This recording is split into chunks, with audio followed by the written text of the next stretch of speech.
칠흑 같은 어둠이 태백산맥의 험준한 능선을 집어삼킨 밤, 하늘이 찢어질 듯한 천둥 소리가 정막을 깨트리며 산짐승들의 숨통을 조여오고 있었다. 비바람이 몰아치는 절벽 끝, 천길 낭떠러지 위에 거대한 그림자 하나가 위태롭게 서 있었으니 그것은 분명 산중의 왕이라 불리는 호랑이의 형상이었다.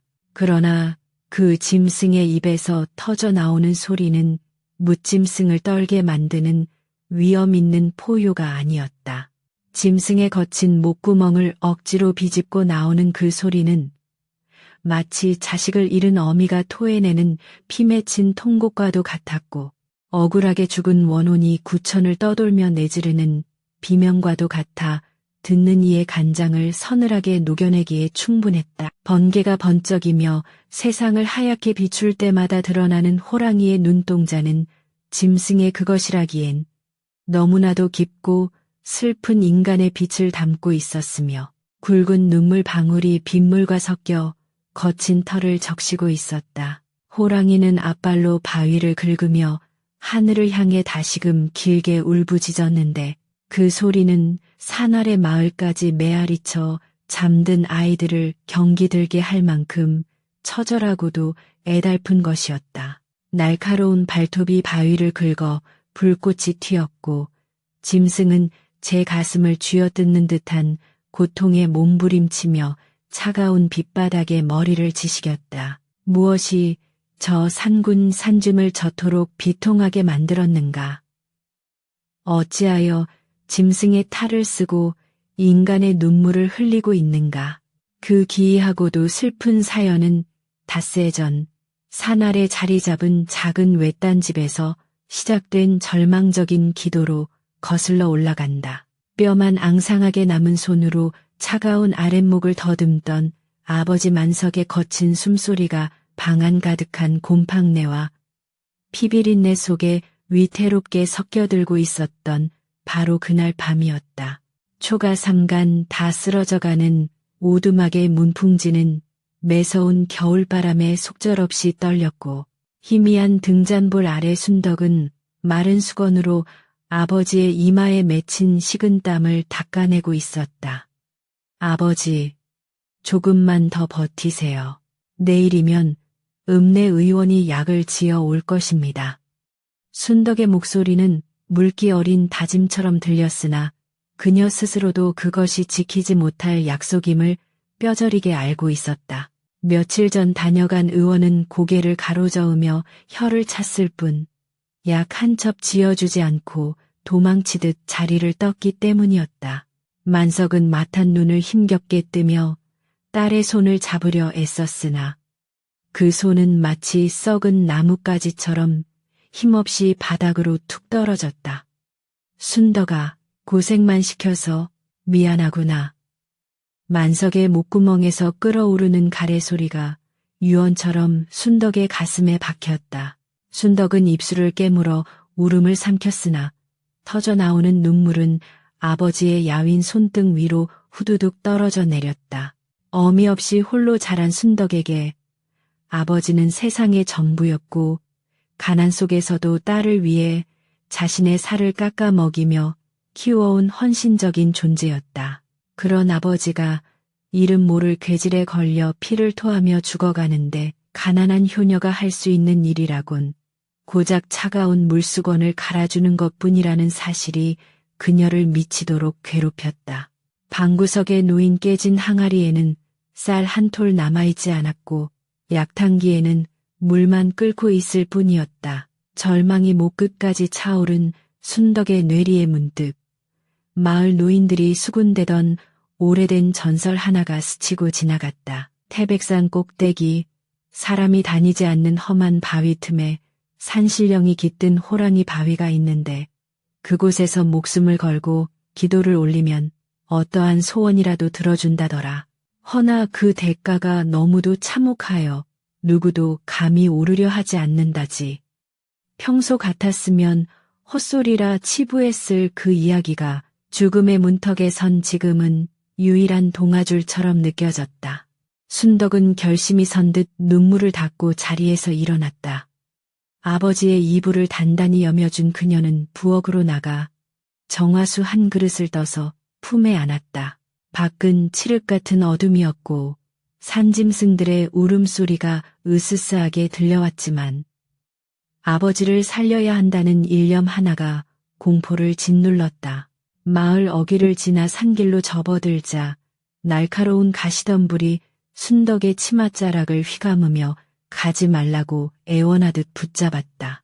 집시는 금세해져 맨발이 드러났고 뾰족한 돌부리에 채인 발가락에서는 붉은 피가 배어나와 하얀 눈길 위에 선명한 핏자국을 남겼다. 숨이 턱끝까지 차오르고 다리가 천근만근 무거워졌지만 순덕은 멈추지 않았다. 신령님, 제 다리가 부러져도 좋으니 제발 우리 아버지만 살려주세요. 그녀는 주문을 외듯 중얼거리며 한 걸음 한 걸음 죽음의 산을 기어올랐다.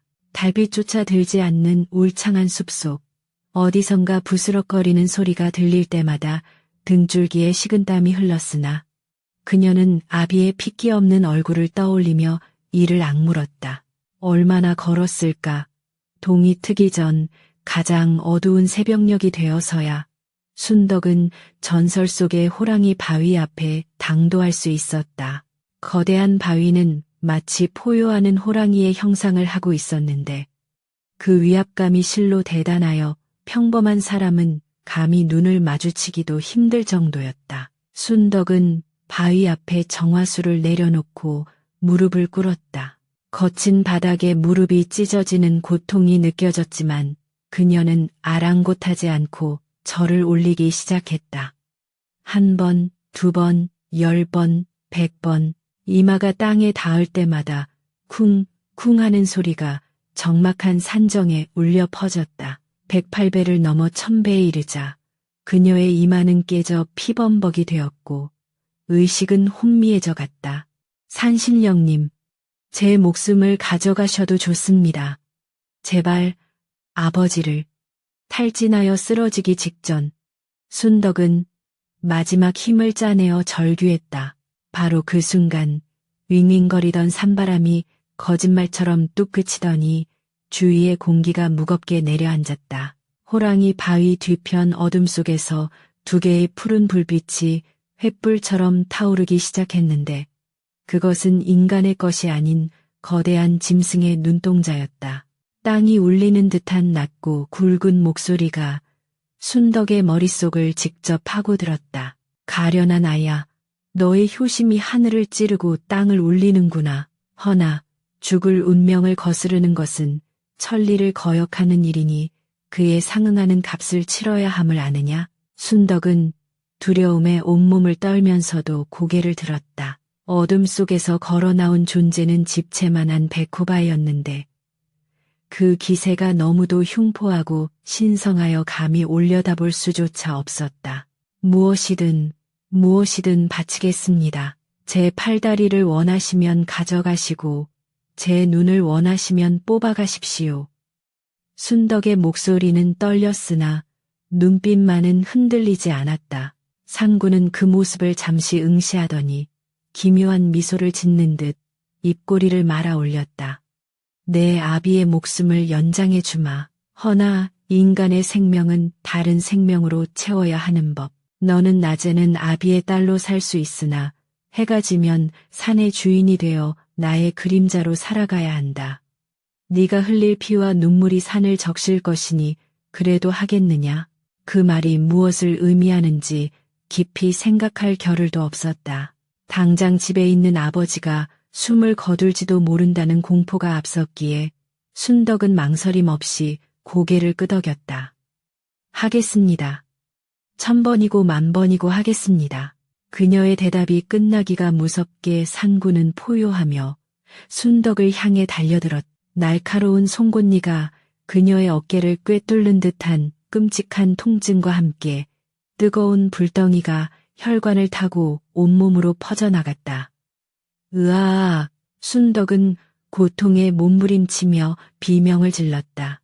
그녀의 고운 피부 위로 거친 털이 돋아나고 손톱은 길고 날카로운 발톱으로 변해갔으며 뼈마디가 뒤틀리며 짐승의 골격으로 재조립되는 끔찍한 변이가 시작되었다. 다시 현재 폭풍 우치는 절벽 위 호랑이로 변한 순덕은 자신의 아빠를 내려다보았다. 아버지의 병은 씻은 듯이 나았다는 소식을 바람결에 들었다. 계약은 성립되었다. 그러나 그 대가는 너무나 가혹했다. 사람의 마음과 기억을 온전히 가진 채 짐승의 본능에 시달려야 하는 저주. 배가 고프지 않아도 사륙의 충동이 끓어오르고 사랑하는 아버지를 제 손으로 해칠까봐 집으로 돌아가지 못하는 신세가 된 것이다. 순덕은 저 멀리 작게 보이는 마을의 불빛을 바라보며 하염없이 눈물을 흘렸다. 아버지, 아버지. 그녀의 입에서는 그리운 아버지의 이름 대신 산천을 뒤흔드는 구슬픈 짐승의 울음소리만이 터져 나올 뿐이었다. 그때 숲속 깊은 곳에서 인기척이 느껴졌다. 짐승의 예민한 후각이 낯선 쇠붙이 냄새와 화약 냄새를 포착했다. 동시에 순덕의 내면에서 억누를 수 없는 야생의 본능이 고개를 쳐들었다. 누군가 산에 들어왔다.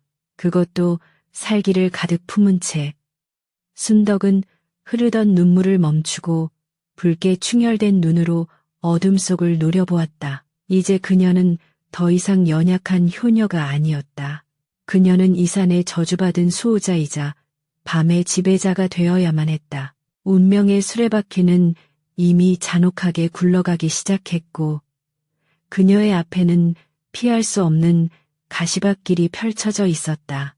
동창이 밝아오고 아침 안개가 자욱하게 깔린 산골 마을에 닭 울음소리가 울려 퍼지자 밤새 산천을 뒤흔들던 공포스러운 포효는 거짓말처럼 잦아들었다. 찢어진 옷가지와 상처투성이가 된 몸을 이끌고 덤불 숲을 헤치며 내려온 순덕은 제 집 부엌문 앞에 쓰러지듯 당도했는데 그녀의 몸에서는 짐승의 노린내가 채 가시지 않은 비릿한 흙냄새가 진동하고 있었다. 온몸의 뼈가 으스러졌다가 다시 맞춰진 듯한 끔찍한 고통이 전신을 휘감았지만 그녀는 신음조차 제대로 내뱉을 수 없었다. 방 안에서 들려오는 인기척, 그토록 듣고 싶었던 아버지의 힘찬 기침 소리가 그녀의 정신을 번쩍 들게 만들었기 때문이었다. 순덕아, 개 있느냐? 아비가 배가 고프구나. 그 목소리는 며칠 전만 해도 곧 숨이 넘어갈 듯 희미하던 것이 아니었다. 생기가 돌고 힘이 실린 분명 살아있는 사람의 목소리였다. 순덕은 떨리는 손으로 급히 옷 매무새를 다듬고 부엌 한 구석에 있는 잿물로 얼굴과 손에 묻은 흙먼지를 닦아냈다. 거울 대신 물동이에 비친 자신의 얼굴은 삼판 눈에 핏기가 없었으나 입가에는 안도감이 번지고 있었다.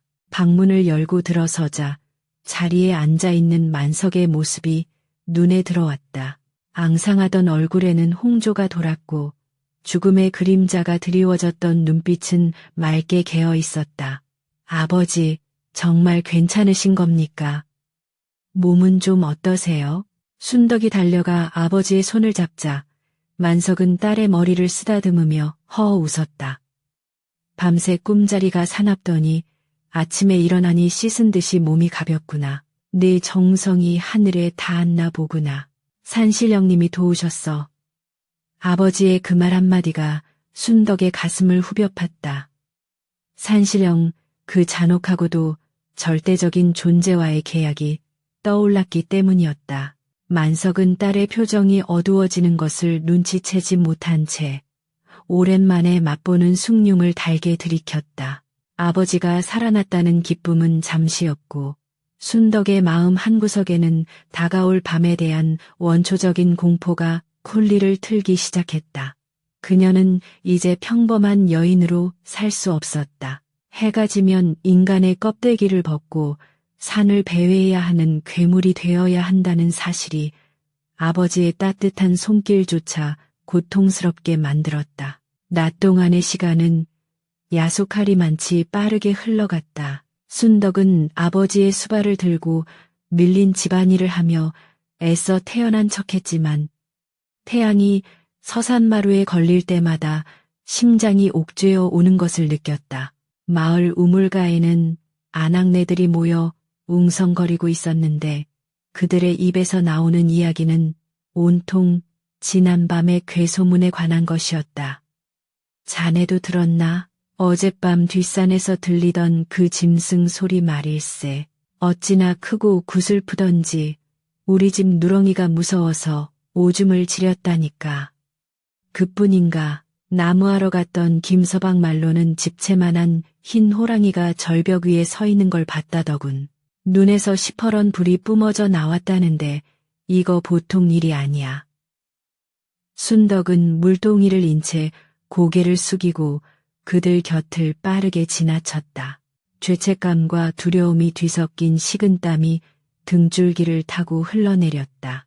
자신이 바로 그 공포의 대상이라는 사실을 들킬까봐 그녀는 숨소리조차 크게 낼 수 없었다. 마을 사람들의 공포는 곧 적개심으로 변할 것이고 그것은 언젠가 자신을 향한 창끝이 되어 돌아올 것임을 그녀는 본능적으로 직감하고 있었다.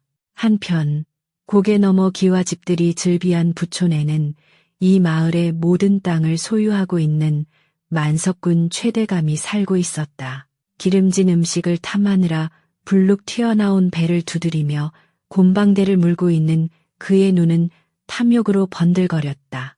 그의 사랑방에는 조선 팔도에서 내로라 하는 사냥꾼들이 모여 있었는데 그 중에서도 눈매가 매섭고 얼굴에 긴 칼자국이 있는 심포수가 좌중을 압도하고 있었다. 최대감은 비단 보자기에서 엽전 꾸러미를 꺼내 던지며 거만하게 입을 열었다. 내 듣자 하니 이 마을 뒷산에 영물이라 불리는 백호가 나타났다더군. 그 가죽이 어찌나 희고 고운지 임금님께 진상해도 모자람이 없을 정도라지.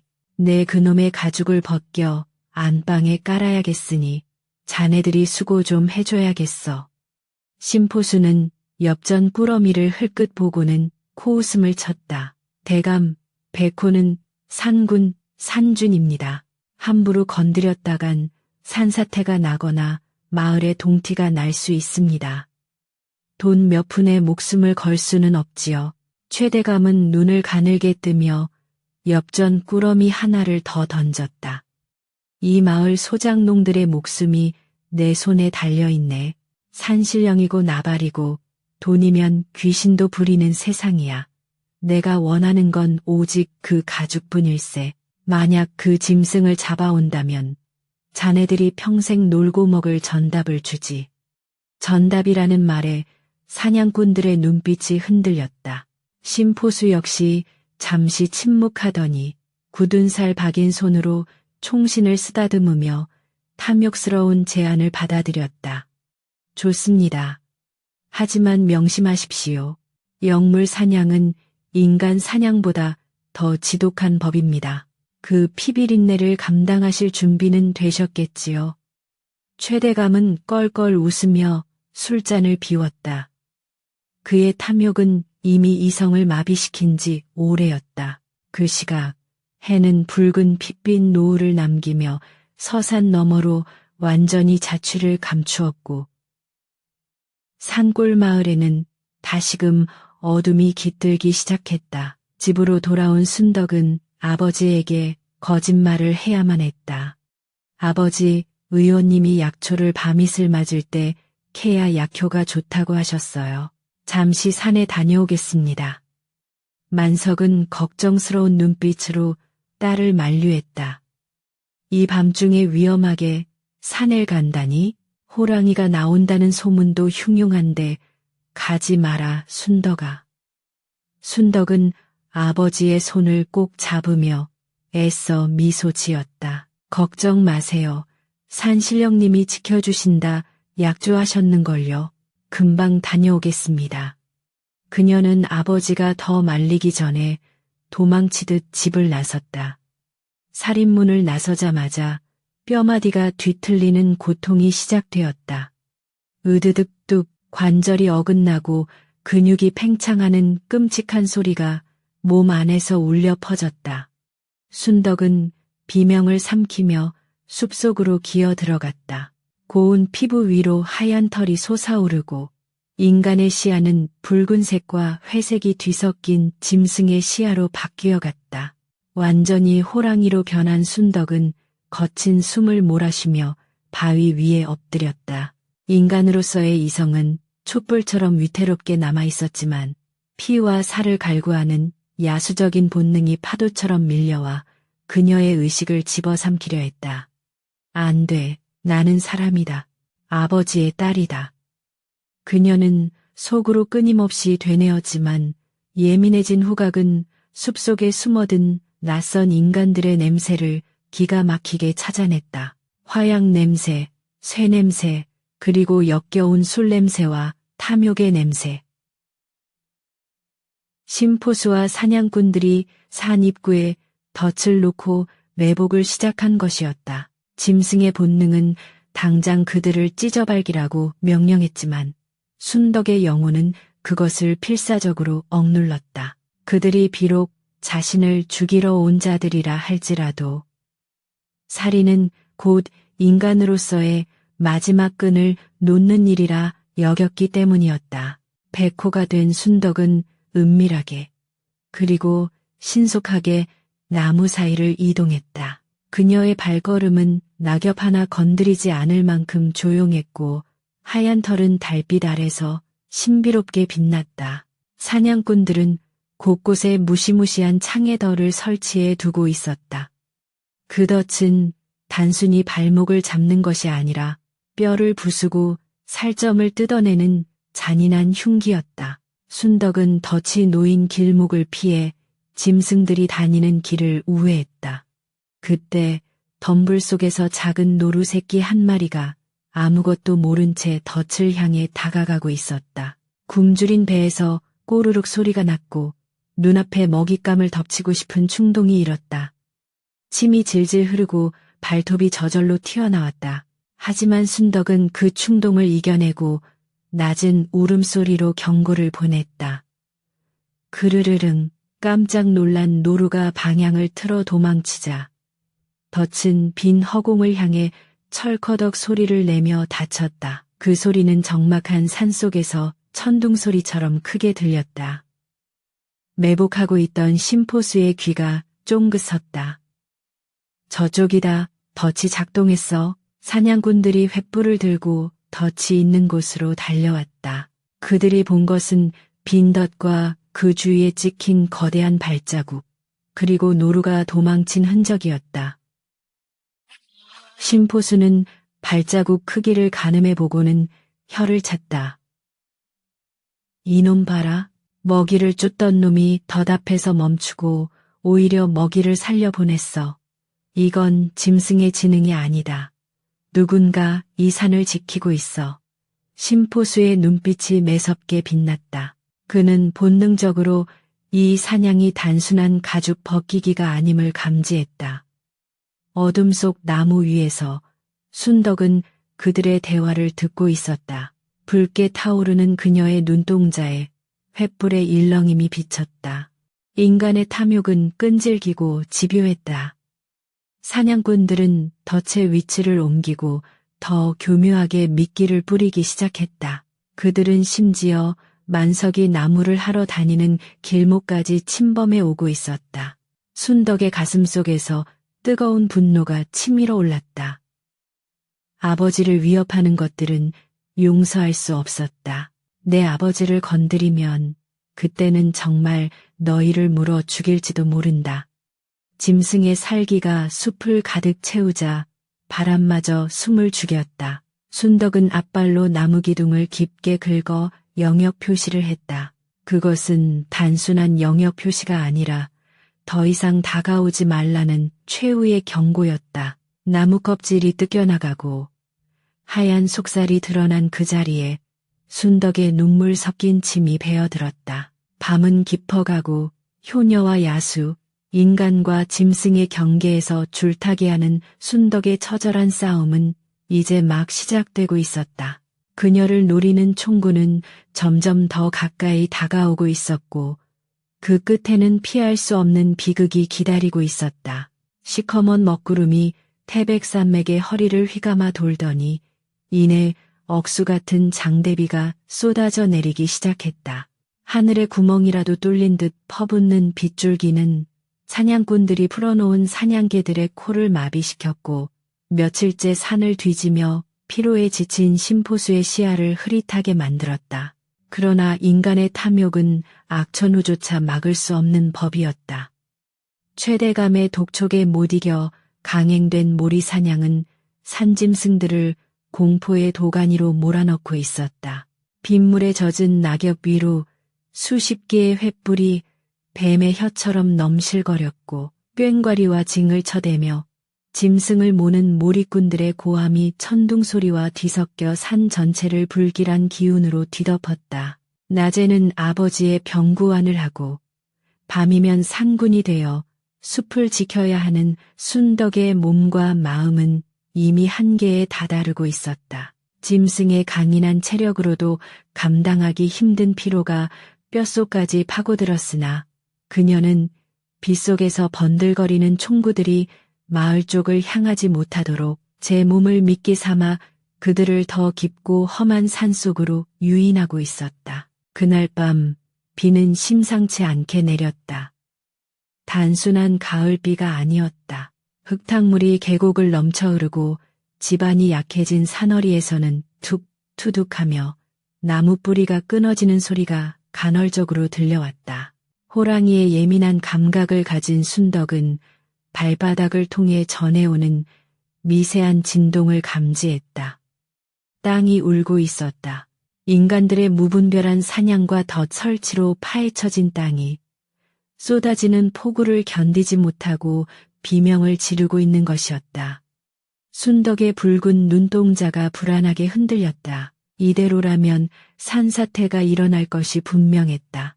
그리고 그 무너져 내릴 흙더미의 방향은 정확히 산 아래 아버지가 계신 오두막과 마을 사람들이 모여 사는 곳을 향하고 있었다. 사냥꾼들을 유인하는 것이 문제가 아니었다. 당장 마을을 덮칠 재앙을 막지 못하면 아버지도 이웃들도 모두 흙더미 속에 파묻혀 수장될 판이었다. 크르르릉. 순덕은 낮은 신음 소리를 내며 방향을 틀었다. 사냥꾼들의 포위망을 뚫고 다시 마을 쪽으로 내려가야 했다. 등 뒤에서 심포수의 외침이 들려왔다. 저놈이 방향을 바꿨다. 마을로 내려간다. 놓치지 마라. 탕, 탕, 빗줄기를 가르며 총성 두 발이 울려 퍼졌다. 납탄이 순덕의 귀 옆을 스치며 바위에 박혀 불꽃을 튀겼다. 하지만 순덕은 멈출 수 없었다. 그녀는 네 발에 온 힘을 실어 진흙탕을 박차고 달렸다. 빗물이 눈을 가리고 진흙이 발목을 잡았지만 머릿속에는 오직 아버지를 살려야 한다는 일념뿐이었다. 번개가 번쩍이며 숲을 대낮처럼 비춘 순간 순덕의 눈에 끔찍한 광경이 들어왔다. 산 중턱에 거대한 바위와 흙더미가 굉음을 내며 미끄러져 내려가기 시작한 것이다. 우르르 쾅쾅, 마치 산이 무너지는 듯한 소리와 함께 집채만 한 바위들이 굴러떨어지며 아름드리 나무들을 성냥개비처럼 부러뜨렸다. 마을 사람들은 쏟아지는 빗소리에 묻혀 다가오는 죽음의 소리를 듣지 못하고 있었다. 순덕은 포효했다. 어흥, 어흥, 어흥. 그것은 사냥감을 위협하는 소리가 아니라 제발 도망치라는 필사적인 경고였다. 그러나 인간의 귀에 그 소리는 그저 공포스러운 맹수의 울부짖음으로만 들릴 뿐이었다. 촌로들은 방문을 걸어 잠그고 이불을 뒤집어 썼으며 아이들은 자지러지게 울어댔다. 아무도 나오지 않는다. 아무도 피하지 않는다. 순덕은 절망했다. 굴러내려가는 거대한 바위가 아버지의 오두막을 덮치기 직전이었다. 생각할 겨를도 없이 순덕은 몸을 날렸다. 하얀 털이 비에 젖어 묵직해진 몸뚱이를 던져 굴러오는 바위의 앞을 가로막아 선 것이다. 쾅! 엄청난 충격이 순덕의 전신을 강타했다. 뼈가 으스러지는 듯한 고통이 밀려왔지만 그녀는 내 발톱을 땅에 깊이 박고 버텼다. 크아악. 고통스러운 비명이 짐승의 포효가 되어 터져나왔다. 수톤에 달하는 바위와 쏟아지는 토사의 압력이 그녀의 작은 몸을 짓눌렀다. 어깨뼈가 탈골되고 근육이 찢어지는 고통 속에서도 순덕은 물러서지 않았다. 그녀가 버티고선 덕분에 흙더미의 방향이 틀어졌고 바위는 오두막을 아슬아슬하게 비켜나 마을 어귀의 논바닥으로 굴러떨어졌다. 그 굉음에 놀란 마을 사람들이 하나둘 횃불을 들고 밖으로 뛰쳐나왔다. 그리고 그들이 본 것은 빗속에서 거친 숨을 몰아쉬며 마을 입구에 서 있는 거대한 백호였다. 흙투성이가 된 호랑이의 모습은 지옥에서 올라온 악귀처럼 보였으리라. 사람들은 산사태를 막아준 것이 호랑이인 줄은 꿈에도 모른 채 호랑이가 마을을 습격하러 내려왔다고 오해했다. 호랑이다. 호랑이가 마을을 덮쳤다. 사람 살려. 아비규환의 비명이 마을을 뒤덮었다. 순덕은 억울함에 가슴이 미어지는 듯했다. 아니에요. 저는 여러분을 해치려는 게 아니에요. 도망치라고, 위험하다고 알리려던 것뿐이었어요. 그녀는 찢어지는 마음으로 사람들을 바라보았지만 짐승의 목구멍에서는 그르렁거리는 소리만 새어나올 뿐이었다. 그때 뒤따라 내려온 사냥꾼들이 마을 어귀에 당도했다. 심포수는 마을 사람들 앞에 버티고 선 호랑이를 발견하고는 쾌재를 불렀다. 이놈, 도간에 든 쥐로구나. 마을 사람들을 해치려 하다니. 오늘이 내 제삿날이다. 심포수는 흔들림 없는 자세로 총을 겨누었다. 순덕은 도망쳐야 함을 알았지만 탈골된 어깨와 기진맥진한 체력 탓에 발이 떨어지지 않았다. 무엇보다 자신을 죽일 듯이 노려보는 마을 사람들의 눈빛, 그 속에 섞여 두려움에 떨고 있는 아버지 만석의 모습을 보는 순간 다리에 힘이 풀려버렸다. 아버지. 마음속으로 아버지를 불렀으나 만석조차 낯을 들고 호랑이를 경계하고 있었다. 자신의 딸인 줄은 상상조차 못한 채 그저 괴물로부터 자신을 지키려 하는 아버지의 모습, 그것은 육체적인 고통보다 더 끔찍한 형벌이었다. 타앙, 심포수의 화승총이 불을 뿜었다. 총알은 정확히 순덕의 왼쪽 어깨를 관통했다. 뜨거운 쇠붙이가 살을 파고들고 뼈를 갉아먹는 고통에 순덕은 외마디 비명을 지르며 쓰러졌다. 깨갱. 붉은 선혈이 빗물에 섞여 땅을 적셨다. 사냥꾼들이 환호성을 지르며 달려들었고 사냥개들이 이빨을 드러내며 그녀의 목덜미를 노렸다. 죽음이 눈앞에 다가온 순간 생존 본능이 마지막 힘을 짜냈다. 순덕은 앞발을 휘둘러 사냥개들을 쳐내고 절뚝거리는 다리로 산을 향해 내달렸다. 놓치지 마라. 피를 흘리고 있다. 멀리 못 간다. 뒤에서 고함과 총소리가 빗발쳤지만 순덕은 뒤를 돌아볼 수 없었다. 가시덤불에 찢기고 돌뿌리에 채이며 그녀는 짐승들이 다니는 은밀한 동굴 속으로 기어들어갔다. 차가운 동굴 바닥에 쓰러진 순덕은 가쁜 숨을 몰아쉬었다. 어깨에서 흘러나온 피가 하얀 털을 붉게 물들이고 있었다. 상처의 고통보다 더 아픈 것은 마음이었다. 목숨을 걸고 지켜낸 사람들로부터 돌팔매질을 당하고 사랑하는 아버지에게조차 공포의 대상이 되어버린 자신의 처지가 너무나도 비참했다. 인간의 말을 할 수만 있다면 내가 순덕이라고 아버지의 딸이라고 한마디만 할 수 있다면 얼마나 좋을까. 하지만 산신과의 계약은 절대적이었고 그녀는 입을 열 때마다 짐승의 소리만을 낼 수밖에 없었다. 동굴 밖에서는 여전히 비가 내리고 있었고 멀리서 사냥꾼들의 횃불이 이리저리 움직이는 것이 보였다. 순덕은 혀로 상처를 핥으며 흐느꼈다. 짐승의 눈에서 흐르는 눈물은 붉은 피눈물이 되어 뺨을 타고 흘러내렸다. 그녀는 서서히 깨닫고 있었다. 이 저주받은 운명의 굴레에서 벗어나는 길은 다시 사람으로 돌아가는 것이 아니라 이 산에서 뼈를 묻는 것일지도 모른다는 사실을, 아버지의 목숨을 구한 대가로 치르는 값이 이토록 가혹할 줄은 몰랐다. 어둠 속에서 그녀의 붉은 눈동자는 원망과 슬픔, 그리고 체념이 뒤섞인 기묘한 빛을 띠며 타오르고 있었다. 한편 최대감은 호랑이를 놓쳤다는 보고를 받고 길길이 날뛰었다. 다 잡은 고기를 놓쳐? 밥버러지 같은 놈들, 내일 날이 밝는 대로 산 전체에 불을 질러서라도 그놈을 잡아내라. 내 기필코 그 가죽을 벗겨내고 말 테다. 최대감의 악독한 명령에 심포수조차 난색을 표했다. 대감, 산에 불을 놓으면 짐승뿐 아니라 산 아래 마을까지 위험해집니다. 그러나 탐욕의 눈이 먼 최대감의 귀에는 아무것도 들리지 않았다. 닥쳐라. 내 땅에서 내 마음대로 하겠다는데 내 놈이 무슨 상관이냐. 내일 아침까지 그 호랑이를 잡아오지 못하면 내 놈들의 갓은 한 푼도 없을 줄 알아라. 심포수는 주먹을 꽉 쥐었다. 사냥꾼으로서의 자존심과 인간으로서의 도리, 그리고 돈 사이에서 갈등하던 그는 결국 침묵하며 물러났다. 비바람이 잦아든 새벽녘, 만석은 잠을 이루지 못하고 뒤척였다. 왠지 모를 불안감이 가슴을 짓눌렀다. 어젯밤 마을 입구에서 마주친 그 호랑이의 눈빛이 자꾸만 눈에 밟혔다.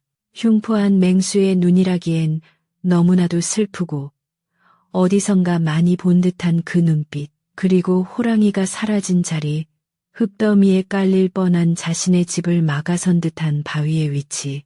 만석은 자리에서 일어나 곰방대를 물었다. 순덕아, 너는 어찌 아직도 돌아오지 않는 것이냐. 딸이 약초를 캐러 간다며 나간 지 꼬박 하루가 지나고 있었다. 불길한 예감이 스멀스멀 피어오르던 찰나 마당에 들어선 촌장의 다급한 목소리가 만석의 심장을 철렁하게 만들었다. 만석아, 큰일 났네. 자네 딸 순덕이 댕기. 그 피 묻은 댕기가 산입구 덤불에서 발견되었다네. 만석은 맨발로 뛰쳐나갔다. 촌장의 손에 들린 것은 분명 순덕이 아끼던 붉은 댕기였다. 흙탕물과 빗물에 젖었지만 검붉은 얼룩은 분명 피었다. 아이고, 순덕아. 만석은 그 자리에 주저앉아 통곡했다. 마을 사람들은 순덕이 호랑이에게 변을 당한 것이라 확신했다. 어젯밤 나타난 그 백호가 순덕을 잡아먹고 마을까지 내려왔던 것이라고 수군대기 시작했다. 오해는 사실이 되고 공포는 분노가 되었다. 그 짐승을 죽여야 해. 우리 순덕이 원수를 갚아야 해. 마을 청년들이 낫과 몽둥이를 들고 일어났고 만석은 댕기를 가슴에 품고 산을 노려보았다. 그의 눈에서 흐르던 눈물은 점차 말라가고 그 자리에는 딸을 잃은 아비의 섯을 퍼런 도끼가 들어차기 시작했다. 그는 부엌으로 들어가 녹슨 창을 꺼내 들었다. 내 손으로 그놈의 배를 가르고 우리 순덕이를 꺼내리라. 깊은 동굴 속 순덕은 고통 속에서 얕은 잠에 빠져 있었다. 꿈속에서 그녀는 다시 예전의 모습으로 돌아가 아버지와 함께 따뜻한 밥상을 마주하고 있었다. 하지만 꿈은 곧 악몽으로 변했다. 아버지가 창을 들고 자신을 찌르러 달려오는 꿈. 순덕은 비명을 지르며 깨어났다. 몸은 여전히 짐승의 털로 뒤덮여 있었고 밖에서는 날이 밝아오고 있었다. 상처는 욱신거렸지만 짐승의 회복력 덕분에 피는 멈춰 있었다. 그러나 그녀를 기다리는 것은 어제보다 더 잔혹한 운명이었다.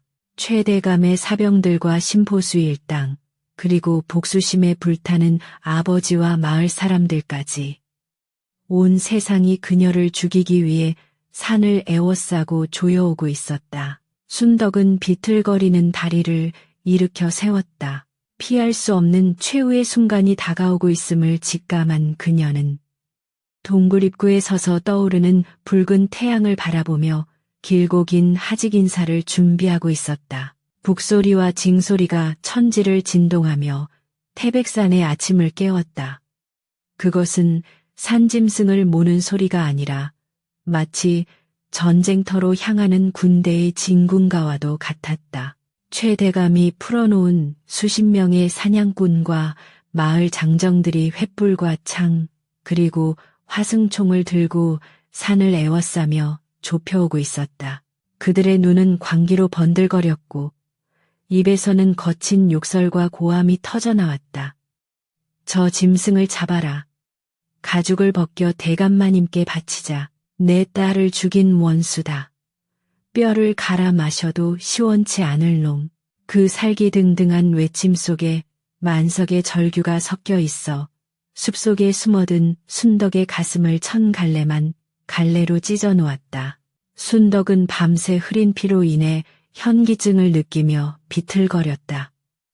상처 입은 어깨는 불에 댄 듯 화끈거렸고 한 걸음 뗄 때마다 끊어질 듯한 통증이 전신을 강타했다. 하지만 멈출 수 없었다. 그녀가 멈추는 순간 아버지가 자신을 죽이게 되는 끔찍한 폐륜이 벌어질 것이기 때문이었다.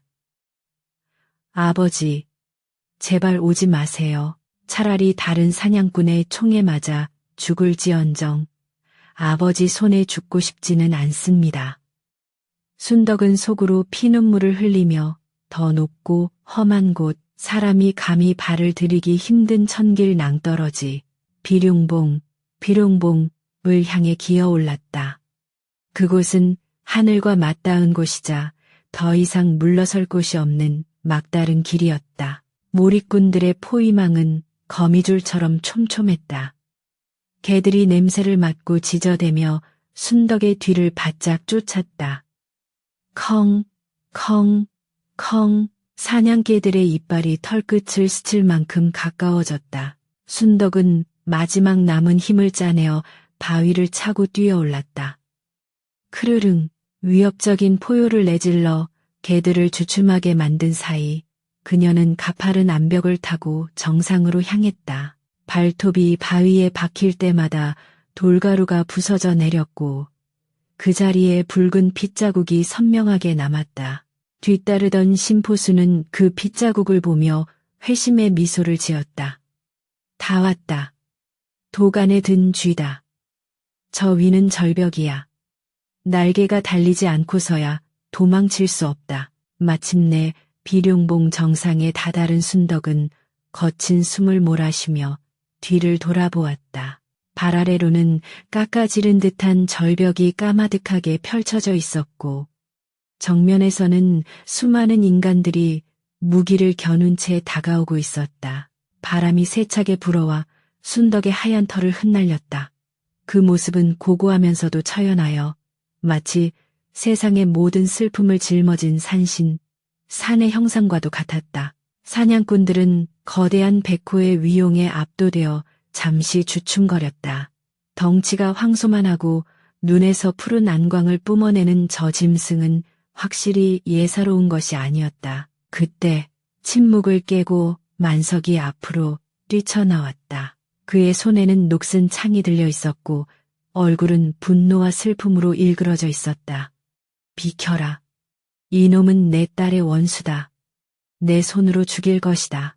만석은 사냥꾼들을 밀치고 호랑이의 코앞까지 다가갔다.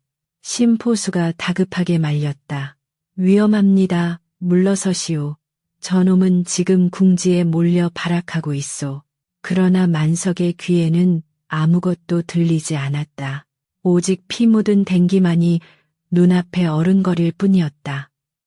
내 이놈, 짐승의 탈을 쓰고 어찌 죄 없는 내 딸을 잡아먹었느냐. 내 오늘 너와 함께 죽어 저승에서라도 딸을 만나리라.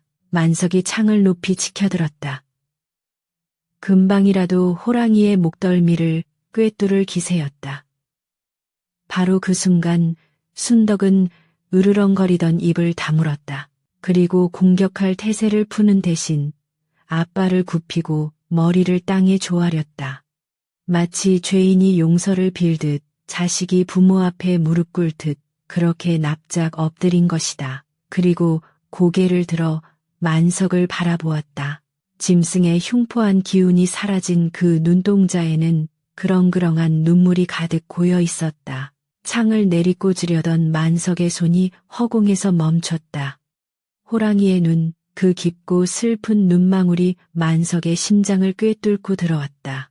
짐승의 눈이라기엔 너무나도 맑고 어디선가 수없이 마주쳤던 익숙한 눈빛이었다. 만석의 뇌리에 딸 순덕이의 모습이 주마등처럼 스쳐 지나갔다.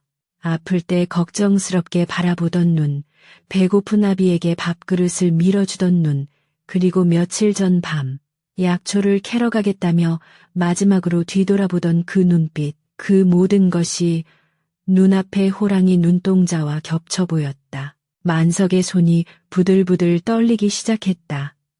너. 목구멍에서 쇳소리가 새어나왔다. 호랑이는 눈물을 뚝뚝 흘리며 낮은 소리로 울었다. 낑. 그것은 맹수의 울음이 아니라 아비의 품을 그리워하는 아이의 칭얼거림 같았다. 만석은 홀린 듯 창을 떨어뜨리고 한 걸음 더 다가갔다. 설마 순덕이냐? 네가 내 딸 순덕인 게냐? 그 믿기 힘든 물음에 호랑이는 고개를 끄덕였다. 아주 천천히 그러나 분명하게. 순간 만석은 세상이 무너지는 듯한 충격에 휩싸였다. 딸이 죽은 게 아니라 호랑이가 되었다니. 아비를 살리기 위해 산신령에게 기도를 하러 갔던 딸이 짐승의 껍데기를 뒤집어 쓰고 돌아온 것이다. 만석은 그 자리에 무릎을 꿇고 통곡했다. 아이고, 이 몹쓸 년아, 애비 목숨 살리겠다고 네가 짐승이 되었더란 말이냐. 이 못난 애비가 뭐라고? 만석이 호랑이의 목을 끌어안자 순덕은 아버지의 품에 얼굴을 파묻고 소리 없는 울음을 토해냈다. 까칠한 털과 따뜻한 체온이 만석의 피부에 닿았다. 그것은 분명 짐승의 가죽이었으나 그 안에 담긴 온기는 자신의 피와 살을 나눈 딸의 것이었다. 주변에 있던 사냥꾼들과 마을 사람들은 이 기이한 광경에 넋을 잃고 웅성거렸다. 호랑이가 사람을 해치지 않아? 저 노인네가 미친 게 아니고서야 어찌 호랑이를 끌어안는단 말인가?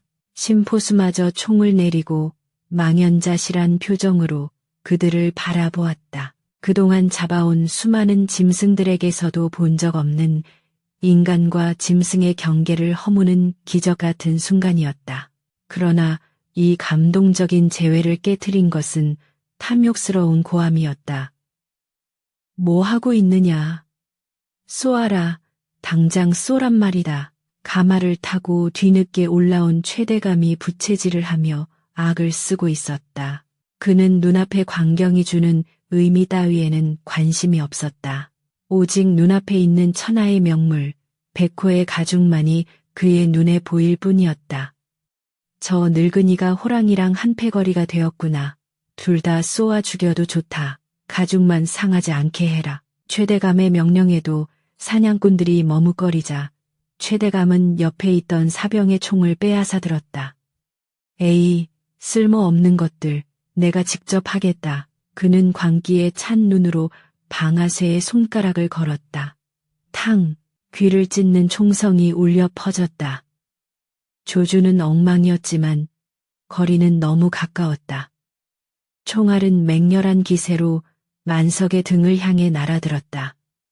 아버지, 순덕의 마음속 외침이 터져나왔다. 짐승의 본능보다 빠른 자식의 본능이 몸을 움직였다. 순덕은 만석을 감싸 안고 몸을 비틀었다. 퍽, 둔탁한 파열음과 함께 순덕의 등에서 붉은 피가 분수처럼 뿜어져 나왔다.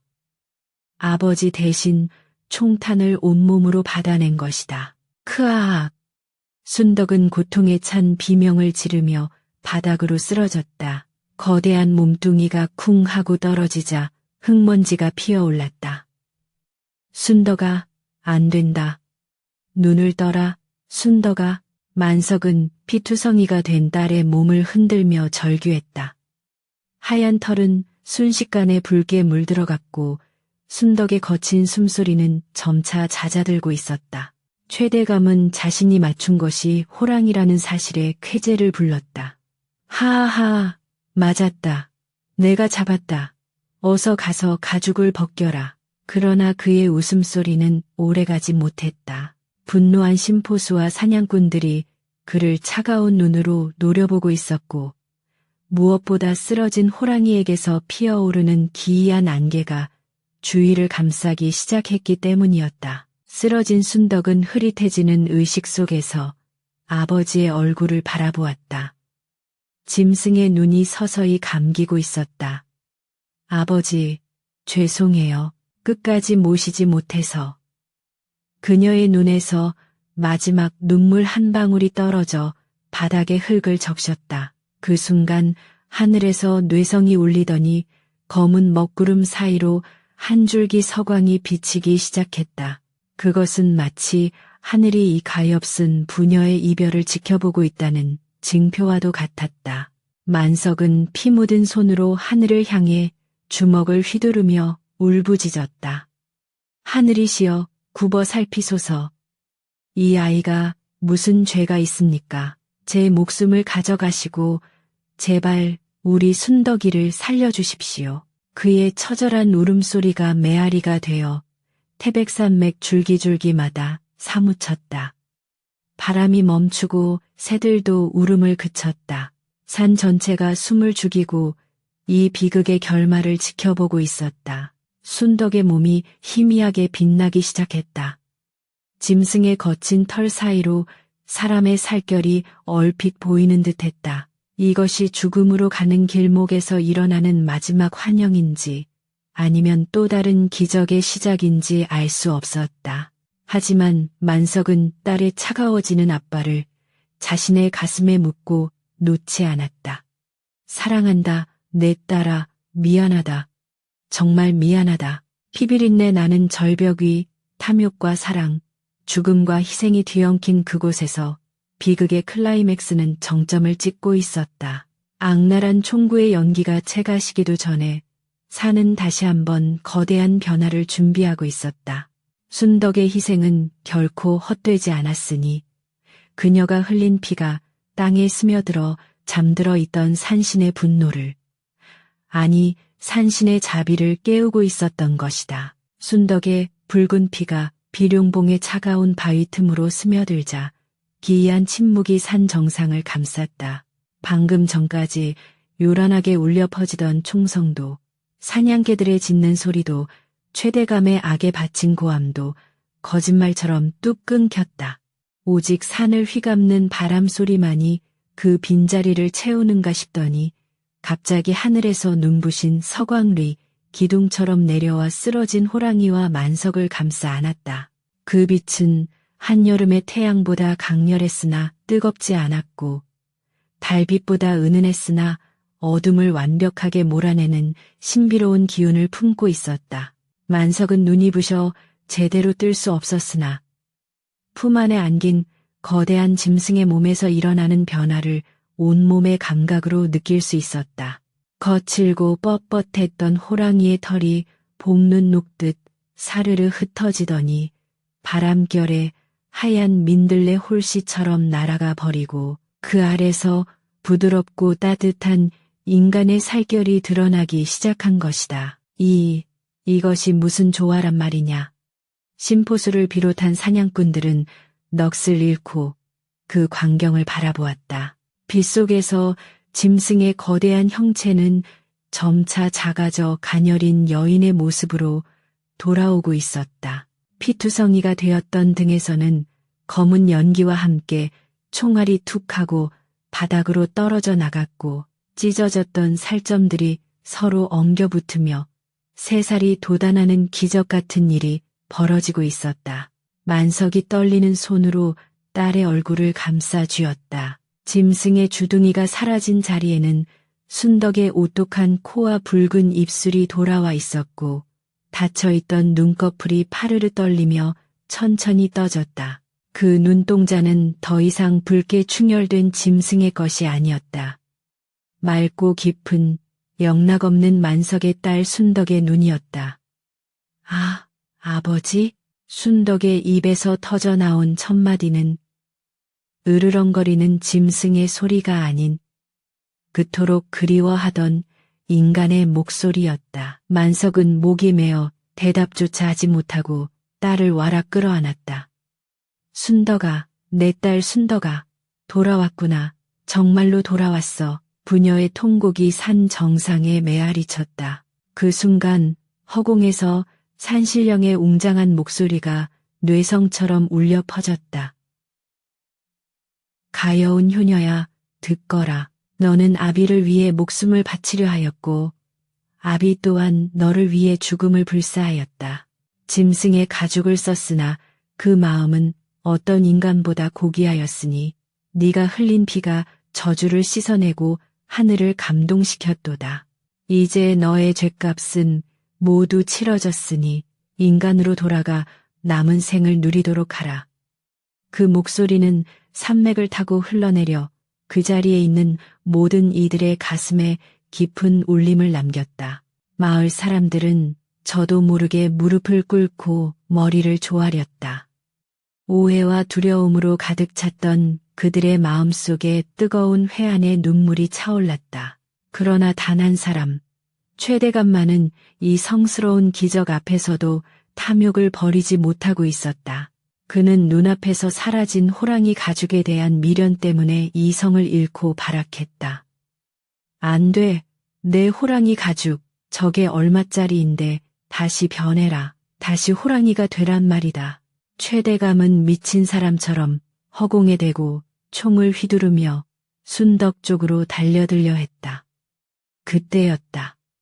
산신령의 목소리가 잦아든 자리에 돌풍이 일었다. 평온하던 바람이 갑자기 날카로운 칼날처럼 변하여 최대감을 향해 몰아쳤다. 내 이놈, 감히 산신의 뜻을 거스르고 탐욕의 눈이 멀어 천륜을 해하려 했느냐. 보이지 않는 힘이 최대감을 강타했다. 그는 비명을 지르며 뒷걸음질 쳤다. 으악, 사람 살려, 귀신이다, 귀신이야. 공포에 질린 최대감은 중심을 잃고 비틀거리다 절벽 끝으로 몰렸다.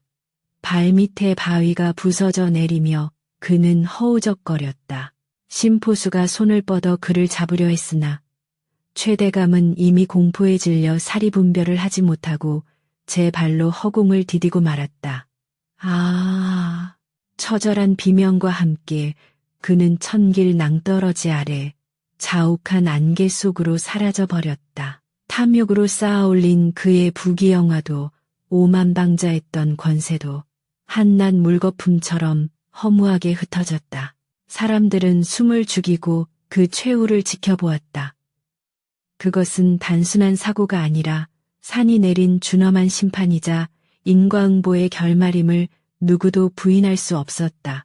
심포수는 조용히 모자를 벗어 가슴에 대고 사라진 최대감 쪽을 향해 짧은 묵념을 올린 뒤 만석과 순덕 앞으로 다가와 무릎을 꿇었다. 어르신, 그리고 아가씨, 죽을 죄를 지었습니다. 짐승보다 못한 눈으로 귀한 효심을 알아보지 못하고 총부리를 겨누었으니 이 죄를 어찌 씻겠습니까?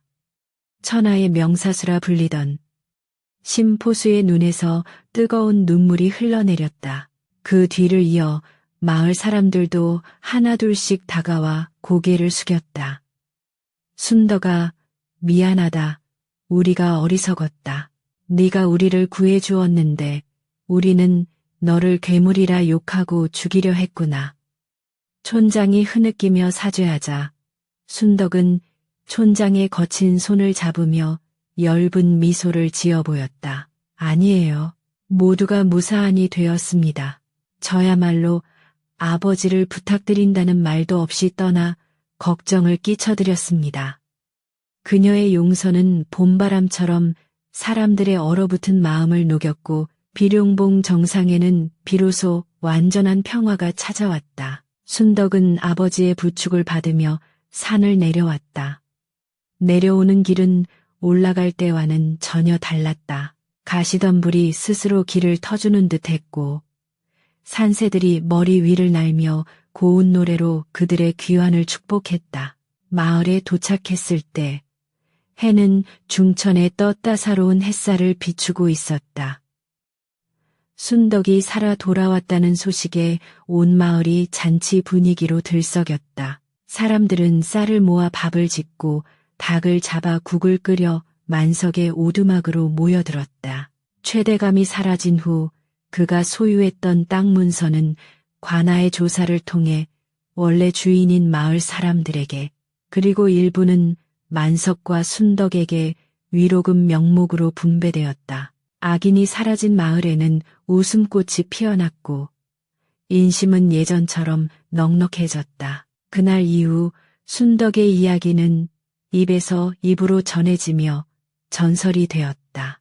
효심지극하던 소녀가 아버지를 살리기 위해 호랑이가 되었으나 끝내 인간으로 돌아왔다는 기이한 이야기는 인근 고을은 물론 한양 도성까지 퍼져나갔다. 사람들은 태백산 비룡봉을 바라보며 합장했고 부모에게 효도하지 않는 자가 있으면 순덕의 이야기를 들려주며 꾸짖었다. 만석은 건강을 완전히 되찾아 순덕과 함께 농사를 지으며 평온한 나날을 보냈다. 그는 틈만 나면 마을 어귀 정자나무 아래 앉아 아이들에게 지난날의 이야기를 들려주곤 했는데 그때마다 그의 눈가는 촉촉하게 젖어들었다. 얘들아, 짐승도 은혜를 알고 부모를 공경할 줄 아는데 하물며 사람이 효를 모르면 짐승만도 못한 법이란다. 세월은 유수와 같이 흘러 산천은 의구하되 인걸은 간대없다는 말처럼 많은 것이 변했다. 순덕은 이웃마을의 성실한 청년과 혼인하여 토끼 같은 자식들을 낳고 행복하게 살았다. 어느 늦가을 저녁, 백발이 성성한 노인이 된 만석은 지팡이를 짚고 집 뒤편 언덕에 올랐다. 저녁 노을이 붉게 물든 태백산 자락은 여전히 웅장하고 아름다웠다. 바람이 갈대밭을 스치며 우우하고 소리를 냈다. 만석은 그 소리에서 오래전 그날 밤 자신을 살리기 위해 울부짖던 호랑이의 슬픈 울음소리를 듣는 듯했다. 하지만 이제 그 소리는 슬픔이 아니었다. 그것은 생명의 환희이자 가족을 지켜낸 숭고한 사랑의 찬가였다. 아버지, 날이 찹니다. 그만 들어가시지요. 중년이 된 순덕이 따뜻한 털옷을 들고 올라와 아버지의 어깨에 덮어주었다. 만석은 주름진 손으로 딸의 손을 꼭 잡았다. 그 손은 이제 거친 농사일로 투박해졌지만 만석에게는 세상에서 가장 부드럽고 아름다운 손이었다. 그래, 들어가자꾸나. 우리 순덕이 내 귀한 딸아. 두 사람은 서로를 의지하며 산을 내려갔다. 그들의 등 뒤로 둥근 보름달이 떠올라 어둠을 밝히고 산신령의 가오가 깃든 태백산은 묵묵히 그 평화로운 풍경을 굽어보고 있었다. 호랑이의 울음소리가 멈춘 그곳에 영원히 지지 않을 효서의 꽃이 만발하였으니 이 아름다운 이야기는 세세토록 전해져 사람들의 마음을 맑게 씻어주는 샘물이 되었다.